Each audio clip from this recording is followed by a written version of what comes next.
ವಿಸರ್ಜನಾ ಮೆರವಣಿಗೆಯ ಸಂದರ್ಭದಲ್ಲಿ ವ್ಯಕ್ತಿಯೊಬ್ಬನ 1 ಲಕ್ಷ ರೂಪಾಯಿ ಮೌಲ್ಯದ ಚಿನ್ನದ ಸರವೊಂದು ಕಳೆದು ಹೋಗಿತ್ತು. ಆದರೆ ಲಕ್ಷ್ಮಣರಾವ್ ಗೋರ್ಪಡೆ ಎಂಬುವರು ಮರಳಿ ಚಿನ್ನದ ಸರ ನೀಡುವ ಮೂಲಕ ಮಾನವೀಯತೆ ಮೆರೆದಿದ್ದಾರೆ. ಹುಬ್ಬಳ್ಳಿಯಲ್ಲಿ 11ನೇ ದಿನದ ಗಣೇಶ ವಿಸರ್ಜನೆ ಸಂದರ್ಭದಲ್ಲಿ ಕೊಟಗೊಂಡಹುಣಸಿ ಗ್ರಾಮದ ರಾಜು ಎಂಬುವರ ಪರ್ಸ್ ಜೊತೆಗೆ 1 ಲಕ್ಷ ರೂಪಾಯಿ ಮೌಲ್ಯದ 10 ರಿಂದ 15 ಗ್ರಾಂ ಚಿನ್ನದ ಸರವನ್ನ ಕಳೆದುಕೊಂಡಿದ್ರು. ನೂಲ್ವಿ ಗ್ರಾಮದ ಶಂಭಾಜಿರಾವ್ ಲಕ್ಷ್ಮಣರಾವ್ ಗೋರ್ಪಡೆಯವರು ಕರೆ ಮಾಡಿ ನಿಮ್ಮ ಪರ್ಸ್ ಹಾಗೂ ಚಿನ್ನದ ಸರ ಸಿಕ್ಕಿದೆ, ತೆಗೆದುಕೊಂಡು ಹೋಗಿ ಅಂತ ನೂಲ್ವಿಯ ಎಲ್ಲ ಹಿರಿಯರ ಮುಂದೆ ಮರಳಿ ನೀಡುವ ಮೂಲಕ ಸಾರ್ಥಕತೆ ಮೆರೆದಿದ್ದಾರೆ.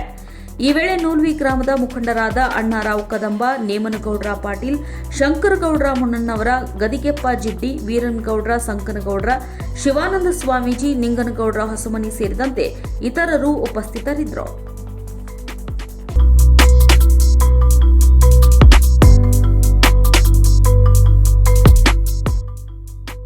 ನೀವು ನೋಡ್ತಿದ್ದೀರಾ, ಇದು ನ್ಯೂಸ್ 88 ಕನ್ನಡ, ಸುದ್ದಿಯ ಜೊತೆ ಸದಾ ನಿಮ್ಮೊಂದಿಗೆ.